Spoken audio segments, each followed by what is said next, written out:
The house on Marrow Drive always looked impeccable, with wildflowers curling along the white fence and the faint scent of lemon cleaner drifting through the air.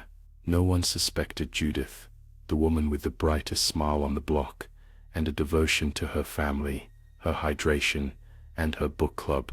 Every second Thursday was reserved for the club.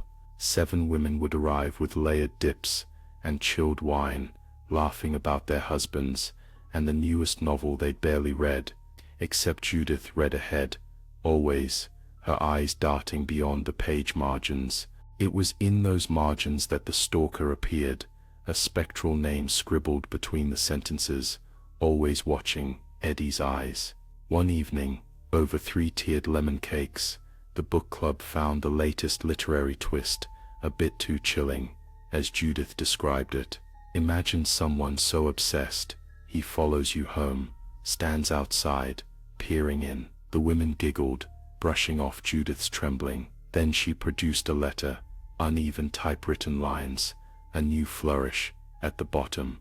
Eddie's eyes see you. Nervous humor flickered in the room, but nobody wanted to leave. They felt safe with Judith. 3 weeks later, the police swarmed Marrow Drive. Neighbors peered from curtains as sheets draped over familiar forms were carried out. The whole book club, save Judith, lay inside, cooling on the Persian rug. Broken wine glasses, a toppled camera, a staged chaos. Judith's story flowed, polished. She'd warned them about Eddie's eyes, begged the group to install alarms. She showed the officers the notes, the slashed tires, and even her own door, marked with muddy footprints. The detectives nodded dutifully. The case escalated.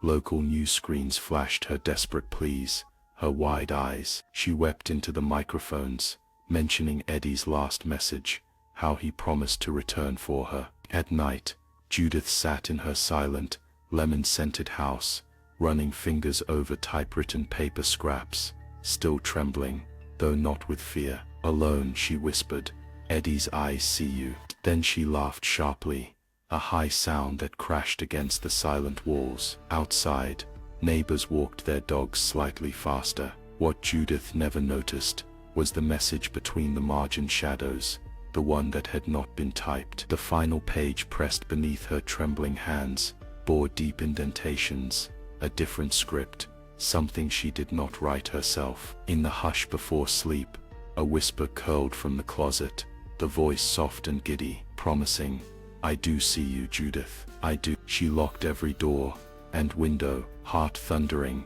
as heavy footsteps creaked across the nursery floor above. This was not in the story she'd written.